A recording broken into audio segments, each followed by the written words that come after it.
All right, we'll go ahead and get started. Good evening and welcome to another Spotlight Live event brought to you by Spotlight PA. I'm Christopher Baxter, Executive Director and Editor-in-Chief of Spotlight PA, and I'm so glad that you've joined us this evening. Pennsylvania's legislature faced another active high-stakes year in 2021 as the pandemic raged on, cultural clashes intensified partisanship, and GOP lawmakers contested the 2020 election results. Those tensions remain high as 2022 kicks off, with electoral maps being redrawn, even as we speak in the courts, and challenged, Governor Tom Wolf entering his final year in office, and candidates for multiple high-profile positions, including a US Senate and the governorship itself, seeking to distinguish themselves among a very competitive field. With so much happening and the pandemic still going strong, this hectic year could set the course for Pennsylvania's next era of politics. So there's a lot at stake and a lot to talk about, and that's why we're here tonight. So happy to be here. Thank you to our panelists for joining us tonight. Central to Spotlight PA's mission is providing unflinching, nonpartisan accountability coverage of the state legislature and the state government that you won't find anywhere else. As part of that effort, we seek to continuously inform, equip, and empower residents, regardless of their political affiliation, to participate in our democracy and make it stronger. This year, with control of the legislature and the governor's seat both on the ballot, the stakes could not be high. And we want to do everything possible to ensure voters have the facts and can make informed choices. And that's where you come in. None of our work, this event, our many newsletters, our investigative journalism, our public service initiatives, and more are possible without your support. We're not like other newsrooms in Pennsylvania. We're blazing a new path forward for collaborative public service journalism, supported by the public, serving the public, and reflective of the needs and concerns of the public. So today I have an important request. We need just 15 people to step forward now and make a contribution in support of this event to help us cover our costs and continue this vital coverage. So I'd like to pause here just a moment and ask anyone who has the means to please make a gift now at spotlightpa.org/donate. Again, that's spotlightpa.org/donate. Your contributions help us keep this programming free and available to everyone. In a sense, it's an honor system. If you're here today and you value this work and you can afford to help support it, we need your help. So again, as we continue to introduce today's event, please take a moment and make a contribution at spotlightpa.org/donate. If you're already a member, a big thank you and welcome, and it's great to see you here again. You've helped make all of this work possible, and we can't do it without you. So I want to thank you once again. A few last housekeeping items you've probably already seen, but just in case, we are recording today's event to share with those who couldn't make it. Thank you to all who have sent questions in advance. We will get to as many of those as possible. If you have not yet asked a question, you can do so using the Q&A feature here at Zoom. To do that, just click the Q&A icon in the bottom toolbar or type in a question, and we'll get to as many of those as possible. Now, I'm excited to introduce Spotlight PA's Danielle Ohl, who will be moderating this evening, and who will introduce our esteemed panel of experts. Danielle, over to you. Thanks so much, Chris, and thank you everybody for being here. We're really excited to have you this evening to talk about the legislature and all the craziness that comes with it. I am going to kick it off by introducing our esteemed panelists. First, we have Kadita Kenner. She is the Executive Director of the New Pennsylvania Project. That is a nonprofit dedicated to engaging potential Pennsylvania voters in issues that are affecting their neighborhood and getting them registered to vote. Next, we have Burwood Yost. He is the Director of the Center of Opinion Research and the Floyd Institute for Public Policy at Franklin and Marshall College, where he polls Pennsylvania voters on the issues that are most important to them. And last but not least, we have Brett Schultes. He is a health reporter for WITF, and he has spent the last 2 years, can't believe it's been that long, chronicling Pennsylvania's response to the pandemic. Thank you all so much for being here. We are going to kick things off talking about the pandemic. Of course, Pennsylvania, like every other state in the country, has been battling coronavirus for 2 years. That started with shutdown orders and mask mandates, and the response has changed a lot as the pandemic has become more politicized and as the waves of different virus variations come and go. So Brett, can you start us off by talking a little bit about how the legislature has been involved in responding to COVID and how that's changed from 2020 to now.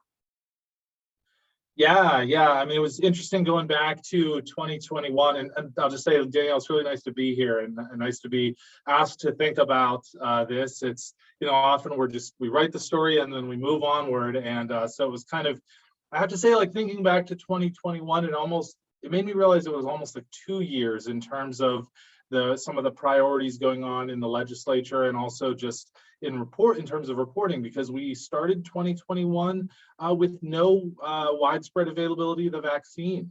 And as that became available, that became a huge priority. And of course, once that happened, then we sort of shifted focus. And, I think a lot of the political posturing there also changed, in addition to what was actually accomplished through legislation. And I do think that's a distinction worth making, because on one hand, when we look at the Republicans who control the legislature, there's really, the bills they passed, and then there's also some of the symbolic bills that they offered up that, never stood any chance of being signed, but which I do think sheds a lot of light on where we are, or where we were last year, at least. In 2021 in February, they passed a nearly $1 billion funding package that gave assistance to businesses, and including restaurants and bars, and as well as assistance to renters and rental companies, and also educational relief. That was kind of how the year sort of started off, prior to getting into the phase of the year where the vaccine really became available to those who wanted it.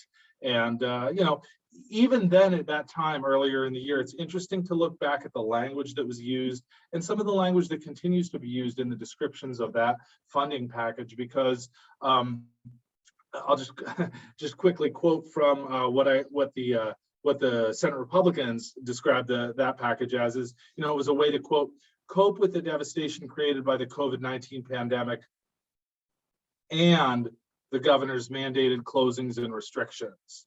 So again, there, linking the idea of the need for relief and assistance to the decisions that were made in 2020. And I think, those of us who have been covering it for that long remember those business closures and lockdowns that were deeply unpopular in some parts of the state, although one might argue would have and did do a good job at some points of slowing down the virus that back then we knew really very little about. So that, they focused a lot, the Republicans who control the state legislature focused a lot on what they describe as overreach by the governor. So like looking back at 2021 in June, then the Republicans passed a resolution to end the pandemic emergency declaration and, quote, end the governor's power to close down employers, limit occupancy, and suspend state statutes. And of course, I think you've done some good reporting on this as well. But meanwhile, knowing that the disaster declaration was going to affect how businesses could get certain regulations waived, they also then went and extended some waivers. And then of course, Danielle, and just stop me if you want to jump in, but I know there are also the constitutional amendments were part of it. And so I won't go into too much detail on that, because I know you're going to talk about that, but I do think obviously it's worth noting that putting that constitutional amendment on the ballot and ultimately having voters approve it, that curbed Governor Wolf's ability to declare a disaster emergency without the state legislature's support, was a huge action that they took. And it's an action that at once was affected the way that COVID-19 policy happened in Pennsylvania, but also that very much was about a referendum on the governor's approach to the pandemic from the beginning, from the first year. Yeah. And I, as you said, I did want to ask you about that, because a lot of the attention that I guess you could relate to COVID-19 went from, okay, how do we fight this virus, to, okay, how do we maybe curtail some of these things that we disagree with as Republicans that the Democratic governor did. So can you talk a little bit about that constitutional amendment and what it was that voters approved, and then if you think that kind of animus between the legislature and the governor is going to continue? Yeah. Well, the constitutional amendment, as far as I can just remember offhand, it prohibited the governor from prohibited any governor. So whoever the next governor is, prohibits the governor from initiating a disaster declaration I think there might be one short length requirement in there that would provide a sort of a one way out to it. But the legislature would have to endorse and support the disaster declaration. And of course, at the time when that happened, one of the things that people in some of the state agencies really pointed to is the fact that, while the COVID-19 disaster declaration came to be the one that people really knew about, it wasn't a very typical disaster declaration, nor is it the most likely way that it will be used in the future. For example, oftentimes disaster declarations were, things like really bad storms or really bad weather events. So it does change the way in which governors going forward will be able to respond very quickly to, any number of things beyond the pandemic and beyond additional, health-related issues. Now going forward, I think it is interesting, and it was kind of fun being back in the state capitol yesterday, because first of all, for context, we have this horrible nurses shortage going on right now, and the state health system lobby says something like 27% of registered nurse positions at hospitals are unfilled right now, and meanwhile the hospitals are taking on all these costs because they're relying on staffing agencies, to fill some of the vacancies, and the staffing agencies are expensive. Meanwhile, some of the bedside nurses are ditching their jobs to work for the staffing agencies because they earn like 3 times as much. So, right. Maybe I would do that too in that position. But anyway, all that said, so yesterday Republicans held a meeting to discuss a $225 million spending package for hospitals that was ultimately signed by the governor. And that money has to be used for recruiting and keeping nurses. And there's also $15 million in there for student loan relief for nurses. So it was interesting because Republicans held a meeting, and I think around like 10:30, and reporters kind of started tweeting about it, doing their thing. And like an hour later, at least one Democrat, House Leader Joanna McClinton, she pushed out a press release kind of saying essentially like, hey, this is bipartisan.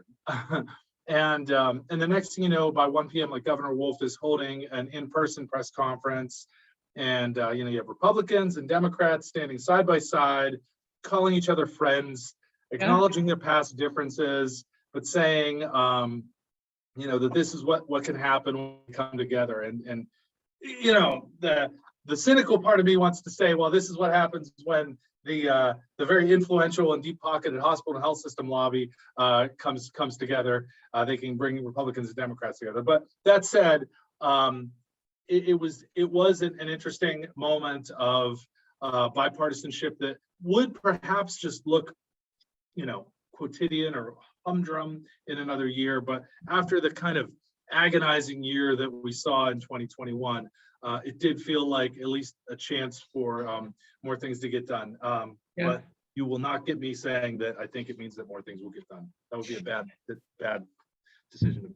It was certainly interesting to see Leader McClinton, Democrat, and Leader Ward, a Republican, exchanging a hug, given some of the things that we're going to talk about later, with Burwood and Kadita, given some of the, fighting that's been going on. And so this is a good time, I think, to bring Burwood into this, while we're on the pandemic.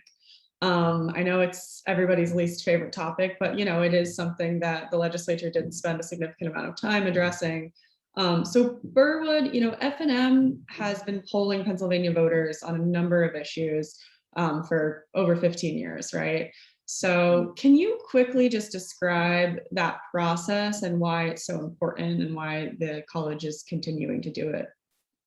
Well, our general approach is to try to draw random samples of the state's voters to understand the things that matter to them. So it's an effort to really get a sense of what the voters look like in the state and the kind of things that matter to them and why those things matter. So, we've been doing this. Actually, it's been 31 years.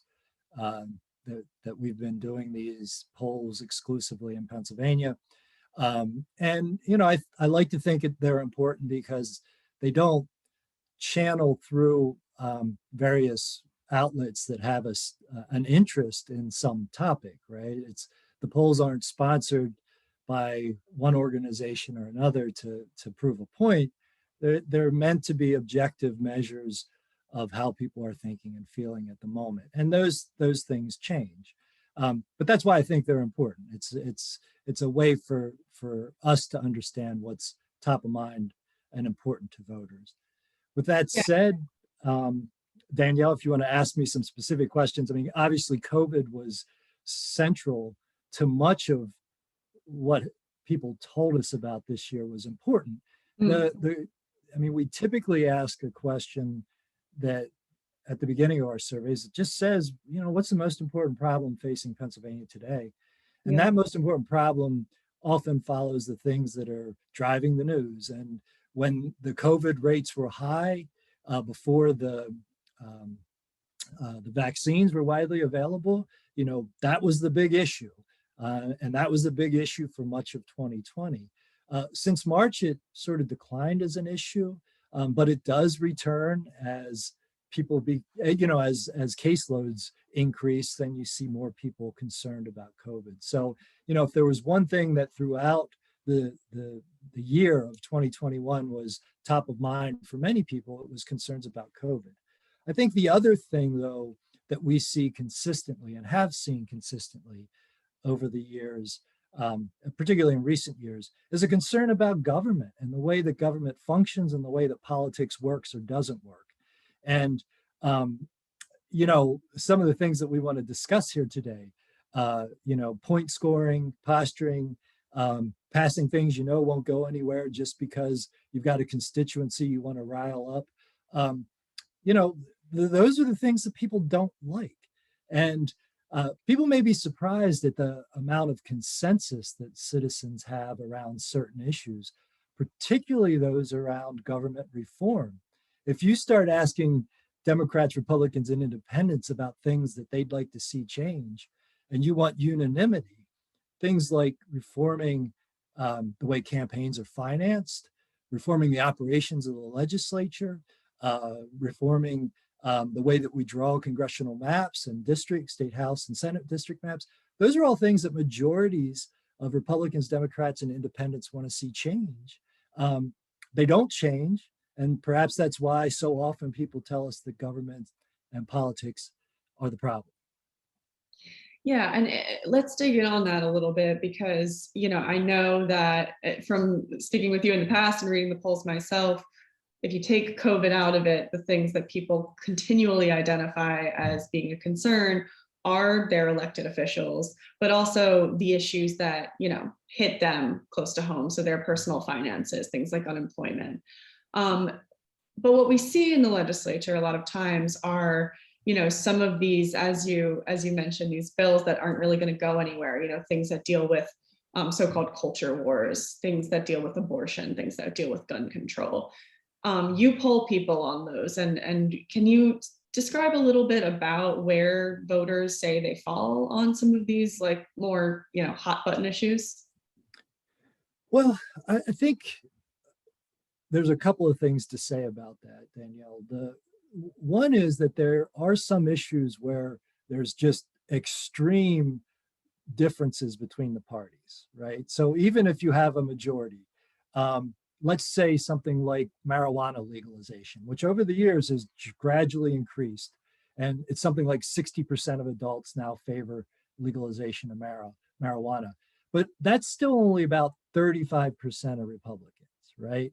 So there are a lot of issues where you might have majority support, but you don't have majority support within each segment of the electorate, right? And that's important because some of these things really generate more support and energy among the base of the respective parties, which is why people frequently talk about them. So, you know, when we're talking about certain hot button issues, election reform, a lot of people support election reforms, and even close to a majority of Democrats support something like a voter ID law. right?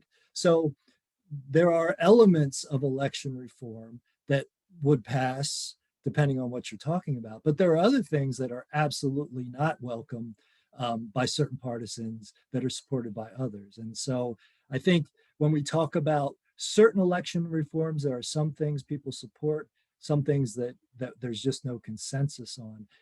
When we're talking about an election audit, which is perhaps the biggest hot button issue that has been discussed in the state, the more that you explain it to people, even those who initially support it, the less supportive they are of it. So when you tell people that the legislature is giving out certain personally identifying information as part of this, I think the support goes down below 30% of all adults. So it really, issue to issue, it depends, but the big issue, election audits, I don't see a lot of support for them. But there's a million different policy issues we could talk about. I'll just stop there. Sure. I mean, I think it's important, something you mentioned earlier, that there are things that people agree on. And I'm wondering if you could go into something that you do think could be common ground for Republicans and Democrats in the upcoming session. Or, I mean, it's still the same session, but this upcoming year. Right.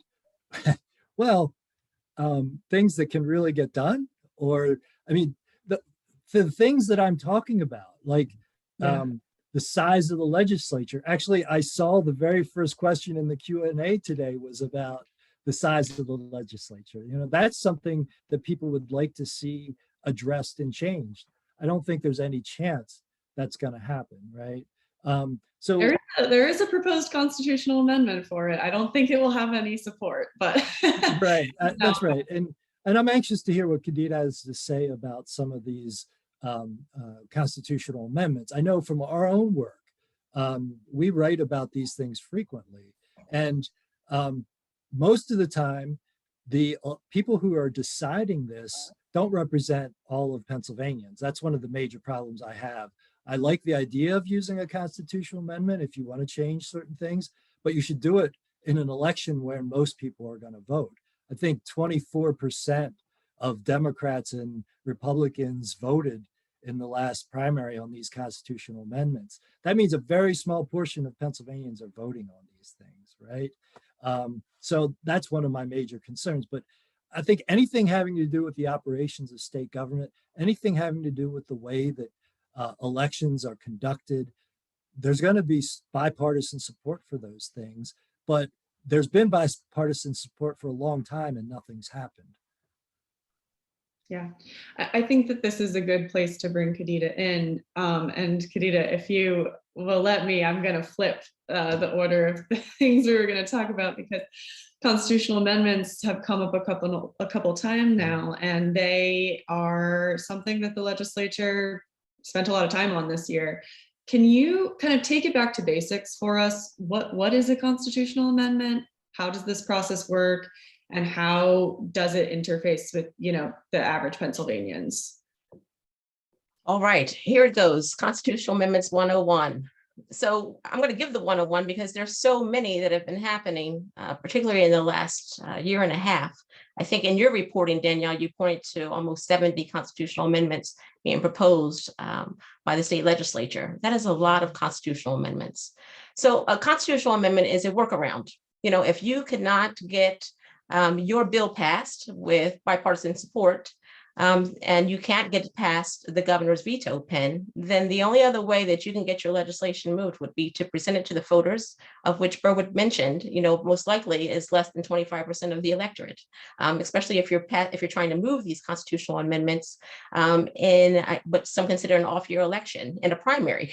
So constitutional amendments, it's a way to actually, bring law that you couldn't pass through legislation, and it has to be voted on by both chambers of the General Assembly. So it has to pass in 2 consecutive sessions of both the House and the Senate in 2 consecutive sessions. So I'll give you an example of one and explain how it works. So I'm going to give you House Bill 38, which is the judicial districting bill, otherwise known as judicial gerrymandering bill, from Representative Russ Diamond out of Lebanon County. House Bill 38 could not get past the governor's veto pen. And so what they're doing now is they're trying to move this legislation through so that it can then reach a constitutional amendment. It can reach a ballot referendum question for us, the voters, to vote on. So far, House Bill 38 has passed one consecutive session. It has passed both the House and the Senate one time.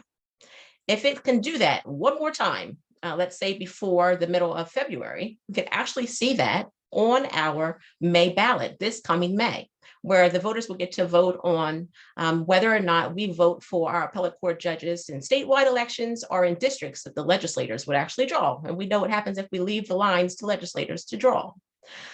So right now it has moved in both the House and the Senate one time. It must pass again in the House and the Senate a second consecutive session, the same exact bill.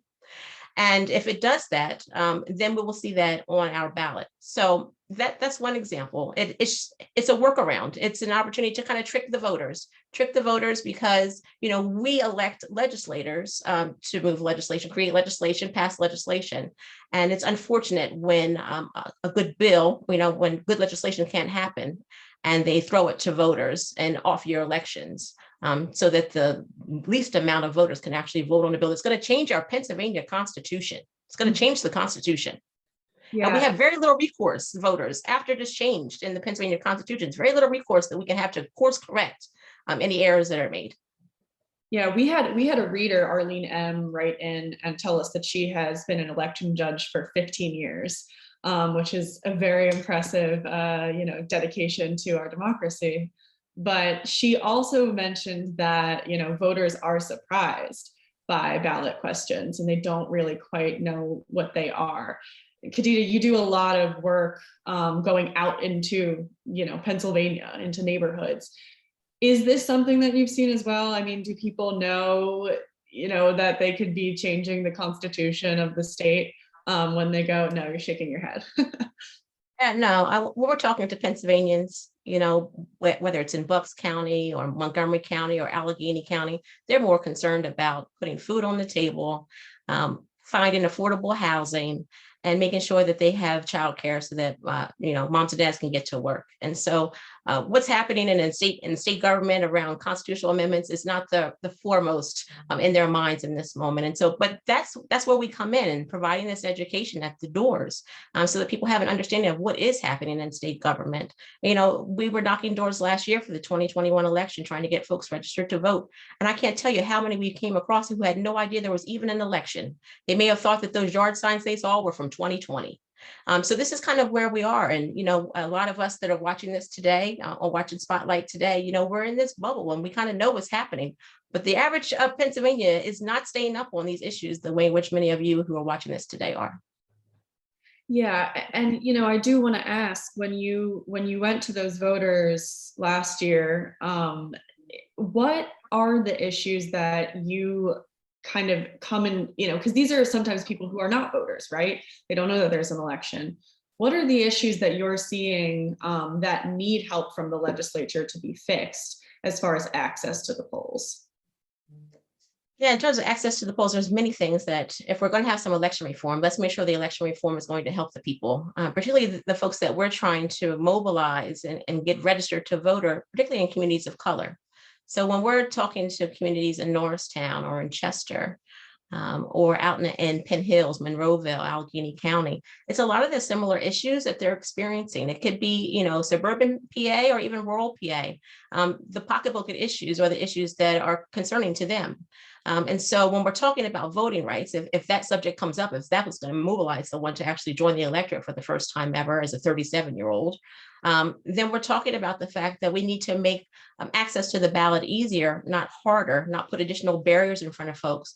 When they are working 2 and 3 shift jobs, 13-hour window on one day in November is just not enough to get it done. And luckily, we had bipartisan support of Act 77, which allowed us to be able to vote by mail, which allowed for so many others to join the electorate for the first time and cast their ballots because they had the ease and the access to the vote by mail ballot, they could take their time, sit around the dining room table and fill that ballot out and mail it back in or drop it off. And so we're looking for, if we're trying to make things easier for folks in these hard times in the midst of a global pandemic to cast their ballot, let's ensure that we can actually do some same day voter registration. Let's ensure that we have more than one drop box for every 100,000 people in a particular district. There's many ways in which the state legislature can make it easier for folks to vote versus making it harder and putting additional barriers in front of people when there's already enough. Yeah, there is, you mentioned Act 77, which, vastly expanded mail-in voting. Now that has been passed and, was used in the 2020 election, there are now some kind of efforts to walk it back. There are also other bills that have come up a couple different times in the legislature that would do a number of reforms. Can you talk a little bit about these bills, what's in them, and what they could be changing about the elections should they pass?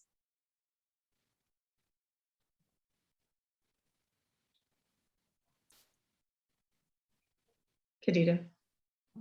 I'm sorry. Sorry, repeat that question for me, Danielle. Yeah, no problem. I was wondering if you could talk a little bit about what efforts are in the legislature right now to reform elections and what they would do. Right. I'm sorry. No, you're fine. There was a lot of hopes and dreams on the federal government coming through, right? For the Freedom to Vote Act, for the John Lewis Voting Advancement Act to come through to help folks cast ballots and to make it more secure and easy. Pennsylvania, we lag behind most states in the country in terms of access to the ballot and using the technology that we have in front of us. And so I think it's just really important that we note that there's so much that can happen in this moment. I think about Leader McClinton, Joanna McClinton has a bill that she's proposed that should have some bipartisan support so that we can make access to the ballot easier for voters. I mentioned a few of those workarounds. I mean, we need to have some same day voter registration. If North Carolina can do that, Pennsylvania can do that. We need to ensure that if we're talking about voter ID, that we're not putting in a barrier in front of someone who's not going to have access to a copy machine to provide the ID that the board or whoever is asking for in this moment. I just think that there's opportunities for us to make our elections easier for others to access the ballot without putting restrictions in front of them. My great grandmother would always say, if you're not going to help me, at least don't hurt me. And I think that is kind of what we're experiencing now in this moment, is that what some are calling election reform are really election restrictive bills. And we see this now because, you look at the 2020 election and the communities that came out in record numbers to cast ballots. And now all of a sudden, the ways in which they were able to access that ballot and safely and securely cast that ballot are called onto terms here, wondering whether or not we should even have vote by mail anymore without excuses. So I think that people should look at the bill that Leader McClinton has right now that could actually do some good and ensure that more people will have access to the ballot. Thank you. And so I think, we're gonna, as we go, I see we have a lot of chat here happening. So we're gonna look forward a little bit before we get to reader and viewer questions. I'm gonna go kind of the way that we went to start. So Brett, back to you. Do you have any expectations for any more legislation that's going to mitigate COVID-19 and its impact, as we have Omicron still raging, winding down, but still a problem? Sure. I think that the biggest challenge I have with kind of interpreting that question is that we really don't actually know what Omicron is going to be yet and what even is going to happen after that. I know nobody really wants to think about it because it's been such a slog, and it does seem to be that Omicron is less deadly than previous variants, although there are a lot of ways in which that data also must be couched, and the narrative about its mildness was not necessarily a good way of describing it either necessarily. I glanced at the data today, as I often do for the state. As of today, we have a daily average of nearly 15,000 new COVID cases each day. And on one hand, that's way down from a couple weeks ago when the average was about 25,000 a day. But on the other hand, 15,000 cases a day is still double that big deadly surge of cases that we had in 2020 and 2021 over the winter. So we've gotten used to having much more COVID in our daily background noise of our lives, and to have just a lot of sick people. So I guess the reason I'm saying that is it's important to know where we are in terms of the spread of it, and try to understand whether Omicron is waning and we are, hopefully headed towards a summer that involves a lot less COVID, or whether we're going to continue to see spikes coming up. Generally speaking, the seasonality of COVID is such that it is likely to decrease as we approach the summer. And with that, it's easy to assume and imagine that we will also see a decrease in interest in this in the legislature. I explicitly asked the Republicans just as preparation for this panel tonight, and some of the stuff they say that they're focusing on going forward this year, that they say is sort of related to COVID in different ways. One thing they point to is a couple bills that I think should actually pass, they've been signed, that would do what they would say like some tax code changes, and so their messaging is very much that helping the economy and helping businesses is a form of COVID relief. Now, that's not only what Republicans and Democrats are working on. And Governor Wolf himself yesterday said, when I asked him, one big priority is testing. And I know that that's also something that Speaker Brian Cutler mentioned, and others have brought up, is the issue of how to roll out more testing and how to kind of keep up with the demand in testing, because it's really gotten a lot harder to to be able to get a test in a timely manner. So I wish that I had more details for you, but with the real vicissitudes of Omicron, I think it's a little bit too early to say. No, I mean, that's fair. And there is a lot of money still sitting on the table, from the federal government, that could come into play in this budget cycle, right? That's a really good, point. And the American Rescue Plan dollars that I'm not sure what we're down to at this point, but that's billions of dollars in assistance that was provided to the state of Pennsylvania. And again, if there's a view that that's money, there's a view among some that is money that should be spent to help people not only recover financially from COVID-19, but also to, in some instances, prevent people from getting COVID-19, or prevent people from, or encouraging people to get vaccinated, or, ensuring that schools are safe. And many of those are issues that, at least in 2021, that the Republicans in the state legislature not only didn't support, but also kind of actively lobbied against in ways. I mean, we talk about, these sort of symbolic bills. I mean, a substantial amount of effort was spent last year on a bill to ban vaccine passports. That was something that from the beginning, the governor said he never had any plan to do. And right. Nonetheless, that got a lot of support. It was ultimately vetoed, just as the plan was. So, it's kind of a little bit hard to say whether there's going to be sufficient interest or insufficient lobbying power to motivate more release of those funds, through the American Rescue Plan. Again, health system and hospital lobby, very influential lobby who could unlock some of those funds. What other causes are going to warrant the use of those funds, especially when we have a lot of messaging that we in fact aren't as flush with cash as the governor would like you to think, and our budget is going to be tighter than one might suspect. That's a messaging point that's already becoming common.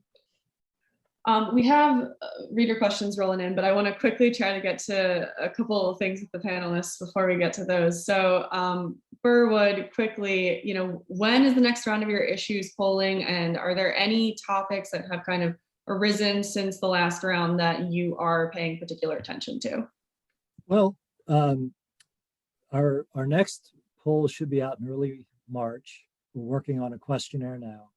And actually, one of the main topics that we're going to cover, I believe, is the the fact that the legislature now seems to want to legislate through constitutional amendment. So we're asking people what they think about that process and if that's the right way to do things and whether they agree or not. So I hope to focus on that in our next round of polling, in addition to the normal things that we ask about, you know, the economy and the state of people's lives and things like that.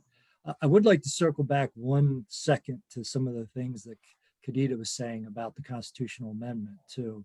And not only is it a workaround and sort of abrogation of the normal legislative process, but the wording of those ballot questions are often designed for a specific purpose. So if you go back to the changing the retirement age of Supreme Court justices, that was written in a way that people just couldn't understand. And we did research that showed that if they had really known what they were voting on, they would have voted differently.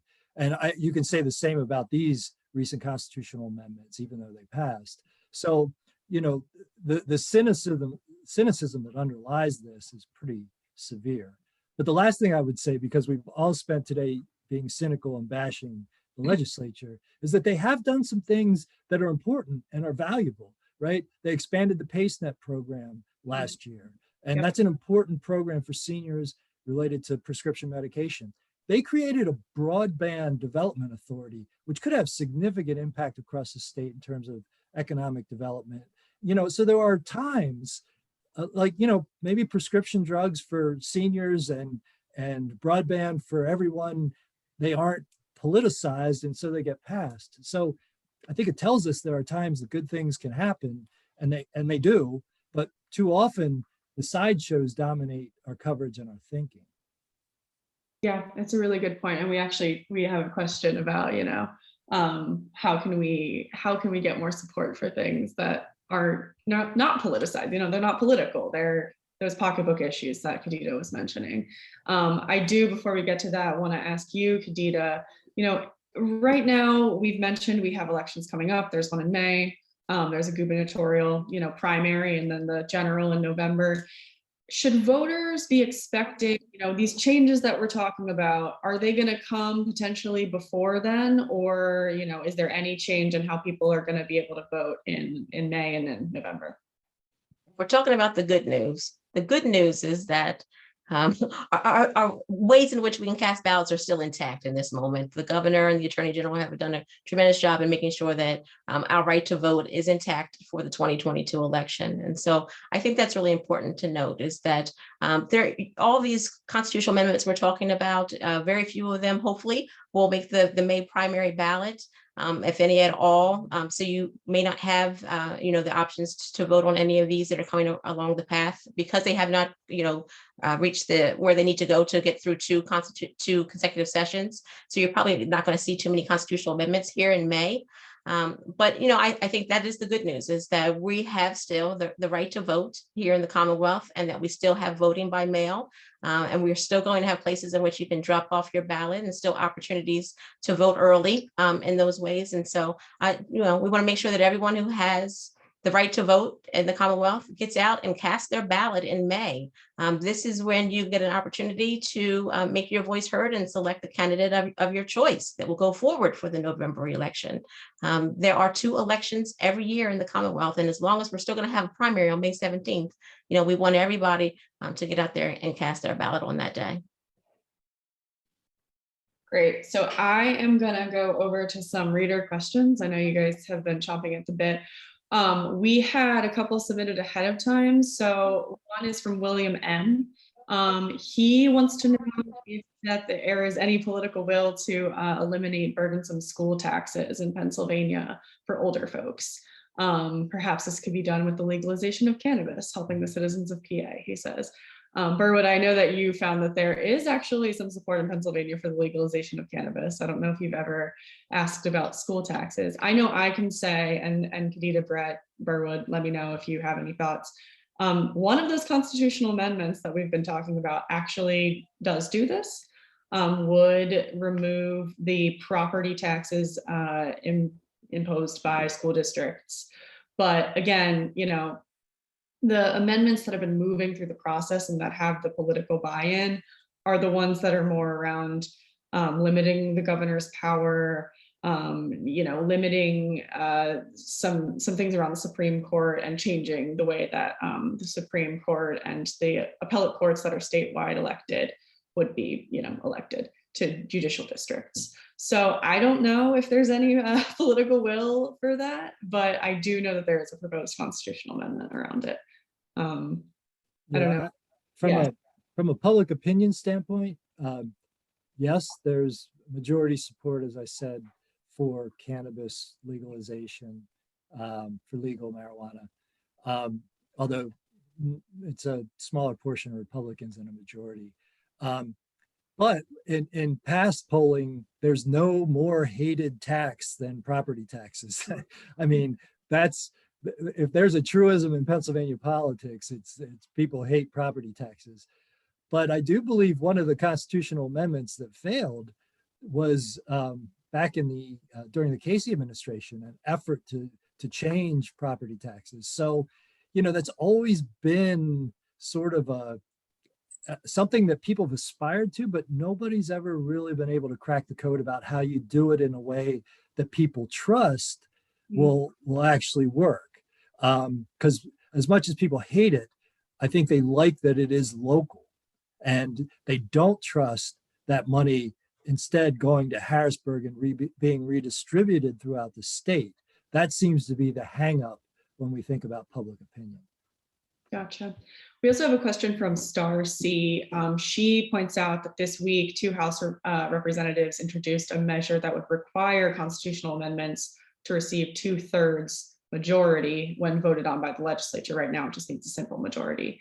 Is this likely to gain any traction in the legislature? I'll answer that if you like. I think in this current climate that we're in, most likely not.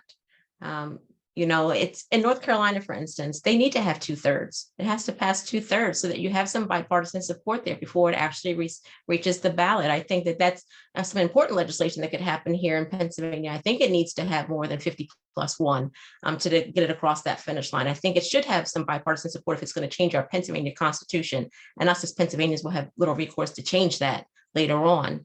I don't know if there's an appetite for that in this current climate that we're in, but I think that would be a good bill. Yeah, and Kathy Y asks in the live chat, is there a way we can limit the constitutional amendment proposals? Because like you guys have said, and like Spotlight has published in this last week, there is a whole list. It's like 75 long. A lot of these aren't moving, but that's a lot for people to keep track of, for the public to keep track of. So I don't know if Brett or Burwood, you want to add if there's any other thoughts or any other willpower to change how it currently works. I don't think that there is, at least not in this legislature. We have a question from Stephen K. Since Governor Wolf vetoed the congressional maps, do you think that the courts will make the final decision in time for the May election? Or do you think that the old maps will be in place for the 2022 elections? And this is a redistricting question. Seeing head shaking. As I understand it, the old maps can't be in place because we lose a congressional seat. Right. Right. So, something has to change. So I think you've done some reporting on that, haven't you? Yes, my colleague Kate is a whiz, and I always say to everybody, I'm so glad that she is the one that has to take on the redistricting, because I myself, it would make me explode. But yeah, and we did get a question, I think early on, somebody asked, are we going to lose a seat? Yeah, Pennsylvania, because of slowed population growth, slower than the rest of the country, we do lose a seat. So yeah, we need to get those maps in. And the court process is moving pretty quickly. So, we should see something out of Commonwealth Court relatively soon. And then depending on how that gets appealed, we'll see the timeline.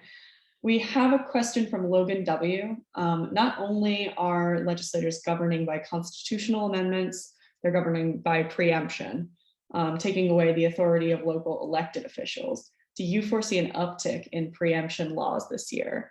Brett, do you have any thoughts on that? It's I really don't, Daniel. It's really out of my wheelhouse. I think honestly, it's kind of in your wheelhouse. And I have to say the constitutional amendment stuff I've seen you do this year has been really impressive. So I just yeah, I shouldn't say it. No, it's all right. Yeah, Khadija, go for it. Yeah, I was going to jump in. There are preemption, we're trying to end preemption and as a workaround to trying to raise the minimum wage here in Pennsylvania, to give local municipalities the option to raise their minimum wage. And so there's opportunities where, ending preemption can be a good thing. And particularly if we can't get legislation moved. I mean, I think about all the Pennsylvanians that could benefit from an increased minimum wage. And if we can't get it through the state legislature, then at least if you end preemption, it will allow local municipalities to increase their minimum wage where they are. Yeah, I think that preemption is a tool I know right now is being used to try to go at local governments that are implementing stricter gun laws. Yep. It's again back to kind of those culture wars things that we were trying to discuss with Bartwood. Like they are kind of the ones that get tagged with these preemption laws. The legislature, specifically the GOP in the legislature, which controls it. Yeah, I mean, if there's something that like Philadelphia is gonna try to do on its own, you have these laws that try to say, no, local municipalities, you can't preempt the legislature by, regulating that by yourself. So I think, if the partisan gridlock continues, yeah, I mean, you could see more preemption measures. And so that's, somebody says, explain preemption, sorry. It basically means that, like I said, Pennsylvania has a number of municipalities, Pittsburgh, Philadelphia, that make their own laws at a local level. So, in Pennsylvania, statewide, there might not be a ban on a certain kind of gun, but Philadelphia might want to try to do that by themselves. Preemption is when the legislature comes in and says, no, Philadelphia, you can't make a law on that. That's different than the state law. Is that I got that right, Khadija? I'm pretty sure, yeah. And Chris has put a link in the chat if that. By the way, one of those issues that does have majority support is raising the minimum wage in the state. We've consistently seen support for that, and I don't think that has ever failed on the ballot. When someone has taken that in various states or municipalities to say, should we raise the minimum wage? I believe it's always passed. So if you want to get Republicans and Democrats together, voters, that is, that is one of those issues where people seem to support a change. I will say, it is interesting to me which constitutional amendments make it to the ballot. Like we keep repeating, there's 75 that have been proposed. Some of those are very non-controversial. There's things around clarifying the rules for veterans who get tax breaks. The law is right now a little vaguely worded, and I think that there's a group of legislators who have been trying to do that for years from both parties. There's stuff around, property taxes and getting rid of those. Again, legislators from both parties.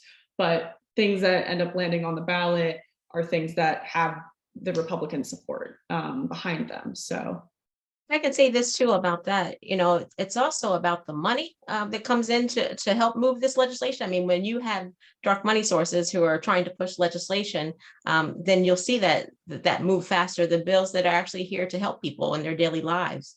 I think about that being the case. I think about, where you had Metcalf at one point, and even Kaufman saying they're not going to move any legislation that the Democrats propose.